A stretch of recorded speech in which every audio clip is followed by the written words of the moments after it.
मध्य रेल्वेच्या भुसावळ विभागात आयोजित प्रिन्सिपल चीफ इंजिनियर पुरस्कार सन 2024-2025 साठीचा कार्यक्रम आज दिनांक 14 फेब्रुवारी रोजी भुसावळ येथील वसुंधरा हॉल येथे संपन्न झाला. इंजिनिअरिंग विभागातील वेगवेगळ्या श्रेणीच्या कर्मचारी अधिकारींना त्यांनी केलेल्या उत्कृष्ट योगदानासाठी हा पुरस्कार दिला जातो. याप्रमाणे सन 2024-2025 साठी केलेल्या उल्लेखनीय कामगिरीसाठी प्रमुख उपस्थित अधिकाऱ्यांच्या हस्ते हा पुरस्कार देण्यात आला. यामध्ये ट्रॅकमन, आर्टिजन स्टाफ, कनिष्ठ अभियंता, वरिष्ठ अभियंता, कार्यालय अधीक्षक यांचा समावेश होता. यावेळी विजेत्यांना रोख रक्कम व प्रशस्तीपत्र असा पुरस्कार देऊन गौरविण्यात आले.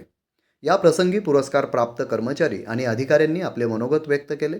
तसेच इंजिनिअरिंग विभागातील अडचणी, आव्हाने आणि समाधान या विषयावर प्रमुख उपस्थित अधिकाऱ्यांनी मार्गदर्शन केले. कर्मचाऱ्यांनीही आपल्या काही महत्त्वपूर्ण सूचना यावेळी सादर केल्या. कार्यक्रमाला प्रमुख उपस्थितीमध्ये वरिष्ठ मंडल अभियंता समन्वय, वरिष्ठ मंडल अभियंता, सर्व सहाय्यक मंडळ अभियंता तसेच सर्व पुरस्कार विजेत्या कर्मचाऱ्यांचा समावेश होता.